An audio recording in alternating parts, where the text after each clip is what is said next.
কত ভাগে আমরা দেখলাম যে গ্রামের মুখিয়া তান্ত্রিক দাদা ঠাকুরকে পেছন করতে গেল আর সঙ্গে সঙ্গে ভক্ষিকা পিশাচিনের কবর থেকে দুটো কাটা আঙুল এসে সেই মুখিয়ার গলা টিপে ধরল। তখন তান্ত্রিক দাদা ঠাকুর বলতে লাগলেন যে এই মুখিয়া খুবই দুষ্ট আর দুশ্চরিত্র, এই মুখিয়া খুবই স্বার্থপর আর অনেক নিরীহ লোকের প্রাণ নিয়েছে, এই জন্য এর বেঁচে থাকার কোনো অধিকার নেই। ঠিক সেই সময় ভক্ষিকা পিশাচিনের কবর থেকে একটা অলৌকিক জ্যোতি বেরোতে লাগলো। তখন তান্ত্রিক দাদা ঠাকুর বললেন, হে মা, এখন শিগগিরই তুমি প্রকট হও। আমি এই ছোট্ট পিশাচের প্রতিরূপের সাথে গ্রামে প্রবেশ করতে যাচ্ছিলাম, আর সেই প্রেতাত্মা তালপত্র কোথায় আছে সেটা খুঁজে তার তৃতীয় পাতা পড়তে বাধা দিতে যাচ্ছিলাম। আজ রাতে অমাবস্যার রাতের মতন পুজোর বিধিবিধান করে আমি কাল তোমাকে এই গ্রামের মধ্যে নিয়ে আসব, যাতে গ্রামের লোকেদের প্রাণ রক্ষা হতে পারে।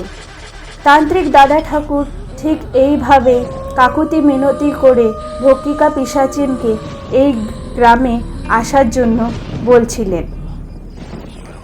তখন কবরের থেকে একটি মায়াবাণী শোনা গেল। সে বলতে লাগলো, হে তান্ত্রিক দাদা ঠাকুর, এখন আর আমাদের কাছে বেশি সময় নেই। পিশাচের অন্য একটা প্রতিরূপ সেই চণ্ডা গ্রামে প্রবেশ করে গেছে, আর অনেক ভূত প্রেত পিশাচও জেগেও গেছে। সাথে সাথে সেই প্রেত আত্মার 3টে প্রতিরূপও বেরিয়ে এসেছে। এখন এদের সবার থেকে বাঁচার একটাই উপায় আছে, গ্রামের সমস্ত লোককে আমাদেরকে নিজের বশে আনতে হবে। এবার তাদের বশীকরণ করার পরে তাদেরকে নিজের সাথে নিয়ে গিয়ে একটা সুরক্ষিত জায়গায় রেখে দিলে তারপরে এই ভূত প্রেত আর পিশাচদের ওপর কাবু করা খুবই সহজ হয়ে যাবে। আর এই সব আজ রাতেই হতে হবে। তান্ত্রিক দাদা ঠাকুর শিগগিরই যান। তখন তান্ত্রিক দাদা ঠাকুর বলে উঠলেন, নিশ্চয়ই মা, নিশ্চয়ই, তুমি যা বলেছ তাই করব। তুমি তো আমার নাতনি, যে ভক্ষিকার রূপে প্রকট হয়ে এই গ্রামের রক্ষা করে চলেছ। তোমার 2 ভাই এই গ্রামে এসেছে, দয়া করে একবার তাদের সাথে দেখা করো। এই ভক্ষিকার রূপ থেকে কিছুক্ষণের জন্য বের হও আর দেখা করো, তারপর আবার নিজের রূপে চলে এসো। তখন সেই মায়াবাণী উত্তর দিল, তান্ত্রিক দাদা ঠাকুর, তুমি জানো এই গ্রামের কি অবস্থা। সেই ছোট্ট প্রতিরূপ পিশাচ, যার নাম চণ্ডা, সে জন্ম নিয়ে ফেলেছে, আর অনেক ভূত প্রেতের জন্ম নিতে চলেছে এখন এই গ্রামে। এই গ্রামের প্রত্যেকটা মানুষের ওপর বিপদ। যতক্ষণ আমি এদের বিপদ না কাটাবো ততক্ষণ আমার শান্তি নেই। আমি আসব, নিশ্চয়ই আসব, কিন্তু একবার এই গ্রামের বিপদ কেটে যাক তারপর। এখন কিছু করেও আমাদেরকে সেই প্রেতাত্মা তালপত্র খুঁজে বার করতে হবে, আর তার তৃতীয় পাতা পড়তে বাধা দিতে হবে। কিছু করেও সেই তালপত্রকে খুঁজে আনো দাদা ঠাকুর, শিগগিরই যাও। সেই মায়াবাণীর নির্দেশ মতন তান্ত্রিক দাদা ঠাকুর গ্রামের দিকে এগোলো, সেই আকাশ পিশাচকে ডাকতে আর কপালিকার রাস্তা তৈরি করতে। রাস্তায় কিছু গ্রামবাসী এসে তান্ত্রিক দাদা ঠাকুরের সামনে দাঁড়ালো আর বলতে লাগলো, কিছু করেও আমাদের প্রাণ রক্ষা করো তান্ত্রিক দাদা ঠাকুর। দেখছো গ্রামের মাঝখানে কী সব ভয়াবহ পিশাচ এসে দাঁড়িয়েছে, আর তাকে জুড়ে আরও 3-4খানা প্রেতাত্মাও এসে দাঁড়িয়ে পড়েছে। কিছুই বুঝতে পারছি না, আমাদের তো প্রতি পদে ভয় লাগছে। এখন আমাদেরকে রক্ষা করবে তান্ত্রিক দাদা ঠাকুর, কেবল তুমি আমাদের সাহায্য করতে পারো, তুমি আমাদের সাহারা। কিছু একটা করো তান্ত্রিক দাদা ঠাকুর। তখন তান্ত্রিক দাদা ঠাকুর উত্তর দিলেন, তোমরা একদম ভয় পেও না। এই গ্রামকে কিভাবে রক্ষা করতে হবে আমি জানি, তোমাদের কিছু হবে না। সেই ভক্ষিকা পিশাচিন তোমাদেরকে কিচ্ছু হতে দেবে না। কাল অমাবস্যার রাতের মতন পূজার বিধিবিধান করে আমি তাকে এই গ্রামে ডেকে আনবো। সে সেই পিশাচ চণ্ডাকে মেরে সেই কালপত্র গ্রন্থটা পাবে আর তোমাদের প্রাণের রক্ষা করবে। আমি এই সব কারণে গ্রামে এসেছি, যাতে আমি সেই ভক্ষিকা পিশাচিনকে ডাকতে পারি। ভক্ষিকা পিশাচিন একবার এসে গেলে এই গ্রামের প্রত্যেকটা ভূত প্রেত আর আত্মাকে শেষ করে ফেলবে। এখন আমি যাচ্ছি সেই প্রেতাত্মা তালপত্র গ্রন্থকে খুঁজতে। কেউ সেটাকে খুলে পড়তে আরম্ভ করে দিয়েছে, যার জন্য এই সব ভূত প্রেত আর পিশাচ গ্রামে ঢুকে পড়েছে। সব কিছু ঠিক হয়ে যাবে, তোমরা একদম চিন্তা করবে না। এই বলে তান্ত্রিক দাদা ঠাকুর সেই ছোট্ট মায়াবী প্রতিরূপের সাথে সেই গ্রামে গিয়ে সেই তালপত্রর খোঁজ করতে লাগলেন। কিছুটা দূর গিয়ে সেই ছোট্ট প্রতিরূপটি দাদা ঠাকুরকে সোমাইয়ার ঘরের সামনে নিয়ে এসে দাঁড় করালো। তান্ত্রিক দাদা ঠাকুর বুঝতে পারলেন যে ঘরের ভেতরে সোমাইয়া আর সেই বৃদ্ধ পণ্ডিত মশাই মিলে সেই তালপত্রটা পড়ছেন। এই সব দেখে তান্ত্রিক দাদা ঠাকুর ভাবতে লাগলেন, আরে এই তালপত্র গ্রন্থটি তাহলে সোমাইয়ার কাছে আছে। বেচারা সোমাইয়া কিভাবে ফেঁসে গেছে, নিশ্চয়ই ও কিছু জানে না। নিশ্চয়ই সেই ভূত প্রেতরা সোমাইয়াকে বাধ্য করেছে এই তালপত্র গ্রন্থটি খুলতে। কিছু করেও আমাকে সোমাইয়াকে কিছু না জানিয়ে তালপত্র গ্রন্থটিকে সরিয়ে দিতে হবে। এই ভেবে তান্ত্রিক দাদা ঠাকুর একটি সুরক্ষা রেখা সোমাইয়ার ঘরের বাইরে দাঁড় করিয়ে দিল। সঙ্গে সঙ্গে সোমাইয়ার সামনে যে প্রদীপটা জ্বলছিল সেটা নিভে গেল। সব দেখে বৃদ্ধ পণ্ডিত মশাই বলতে লাগলেন, আরে সোমাইয়া, দেখলে কি হলো? এই প্রদীপটা তো নিভে গেল। এখন কি হবে? এখন আমরা এই তালপত্র গ্রন্থটি কি করে পড়ব? আর যদি পড়তে না পারি তো সেই সমস্ত প্রেত আত্মার পিশাচরা আমাদেরকে এবং গ্রামের সমস্ত লোকেদেরকে মেরে ফেলবে। তখন সোমাইয়া ভয়ে বলে উঠল, আরে এসব কি হচ্ছে? আমি তো কিছুই বুঝতে পারছি না। আমি তো আগেই বলেছিলাম যে আমি এই তালপত্র গ্রন্থটি পড়তে চাই না। আপনি আমাকে এটা পড়তে বাধ্য করলেন।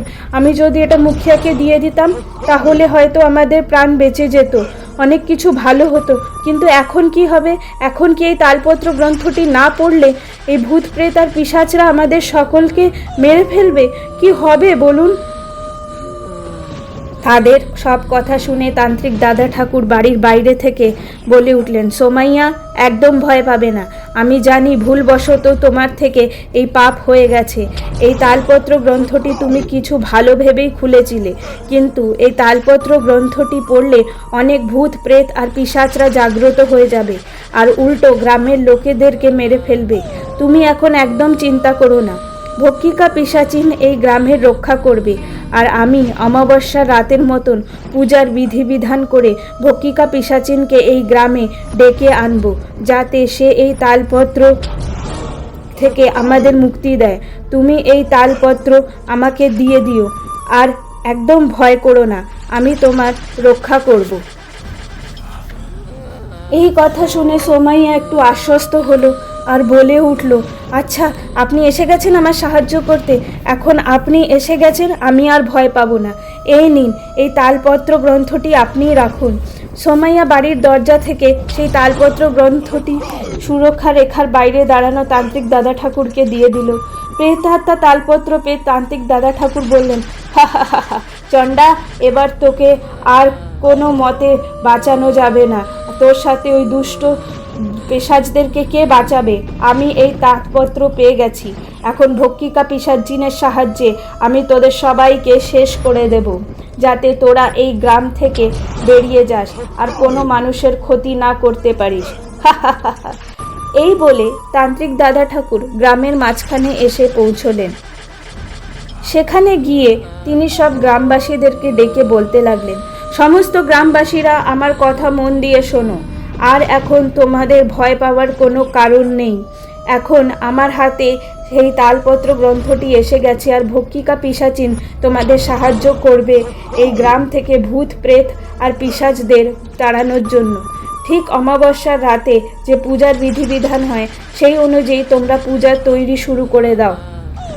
আমরা সবাই মিলে ভক্ষিকা পিশাচিনের সাথে এই গ্রাম থেকে ভূত প্রেত আর পিশাচদের তাড়াবো।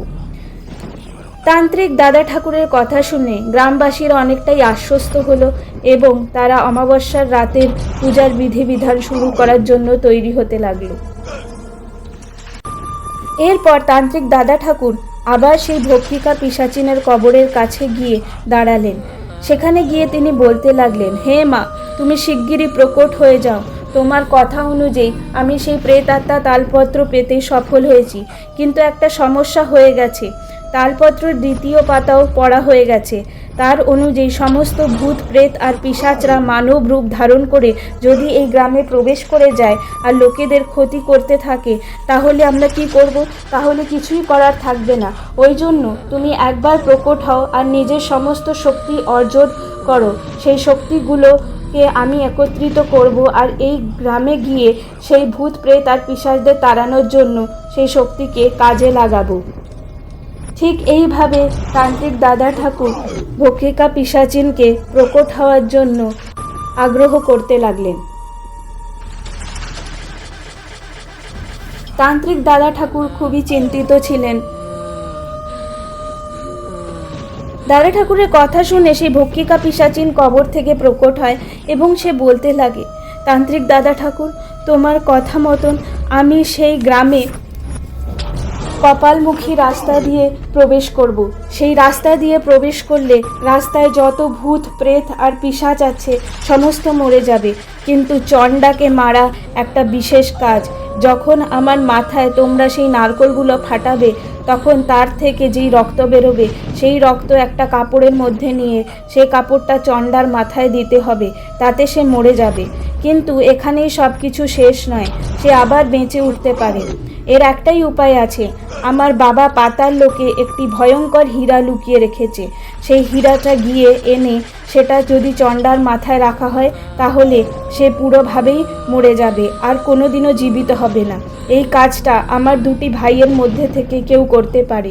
তুমি শিগগিরই তাদেরকে বলো যে তারা যেন পাতাল লোকে গিয়ে সেই ভয়াবহ হীরাটা জোগাড় করে আনতে পারে। ভক্ষিকা পিশাচিন ঠিক এইভাবে তান্ত্রিক দাদা ঠাকুরকে নির্দেশ দিয়ে চলেছিল। এখন সে একটা ভয়ঙ্কর হীরার কথা বলছিল, যেটা তার দুই ভাই পাতাল লোক থেকে আনতে পারত। সব কথা শুনে তান্ত্রিক দাদা ঠাকুর বললেন, নিশ্চয়ই মা, নিশ্চয়ই, তুমি যা বলছো আমি তাই করব। তোমার দুই ভাইয়ের মধ্যে এখন আমি এক ভাইকে বলবো যে সে যেন গিয়ে পাতাল থেকে সেই ভয়ঙ্কর হীরা জোগাড় করে আনে। এখন তুমি তোমার সমস্ত শক্তি অর্জন করো আর এই গ্রামে প্রবেশ করার চেষ্টা করো। আমি যাচ্ছি সেই ভয়ঙ্কর হীরা জোগাড় করার চেষ্টা করতে। প্রকট হও মা, প্রকট হও আর আমাদেরকে সমস্ত শক্তি দিয়ে এই গ্রাম থেকে ভূত প্রেত আর পিশাচ তাড়ানোর জন্য সাহায্য করো। এই বলে তান্ত্রিক দাদা ঠাকুর সেই ভক্ষিকা পিশাচিনকে নিয়ে গ্রামের মধ্যে ঢোকে। অন্যদিকে মুখিয়ার বাড়িতে যে মহাতান্ত্রিক পুজো করছিল, সেখানে এক দুষ্ট প্রেতাত্মা প্রকট হয়। সেই মহাতান্ত্রিককে সে বলতে থাকে, তুই যেই প্রেত আত্মা তালপত্রকে পাওয়ার জন্য এত চেষ্টা করছিলিস, সেটা তোর হাত থেকে বেরিয়ে গেছে। সেটা সেই মহান শক্তিশালী তান্ত্রিক দাদা ঠাকুরের কাছেই চলে গেছে।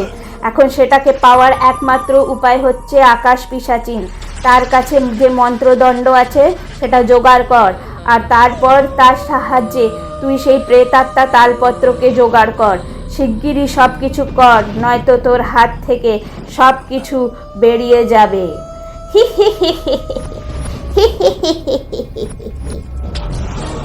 সেই প্রেতাত্মার কথা শুনে সে মহাতান্ত্রিক ভাবতে লাগলো, অসম্ভব, এটা হতে পারে না। আমার এত বছরের সাধ্য সাধনার ফল আমি কিছুই পাচ্ছি না, এটা আমি হতে দেব না।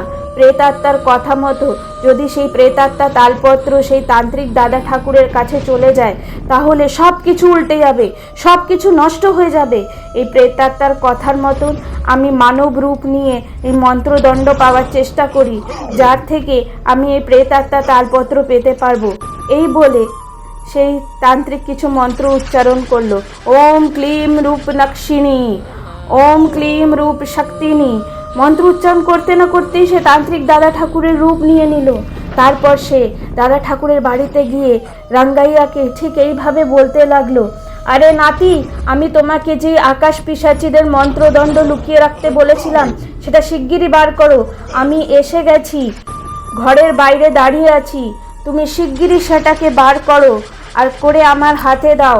আমি বাইরে অপেক্ষা করছি, আমার কথা শোনো, আমাকে বেশি অপেক্ষা করিও না, এক্ষুনি ওটাকে তাড়াতাড়ি বার করে আনো। তখন রাঙ্গাইয়া উত্তর দিল, মন্ত্রদণ্ড? কোন মন্ত্রদণ্ড? তুমি তো আমাকে কোনো মন্ত্রদণ্ড দাওনি। আমি তো কিছুই বুঝে উঠতে পারছি না তুমি কিসের কথা বলছো।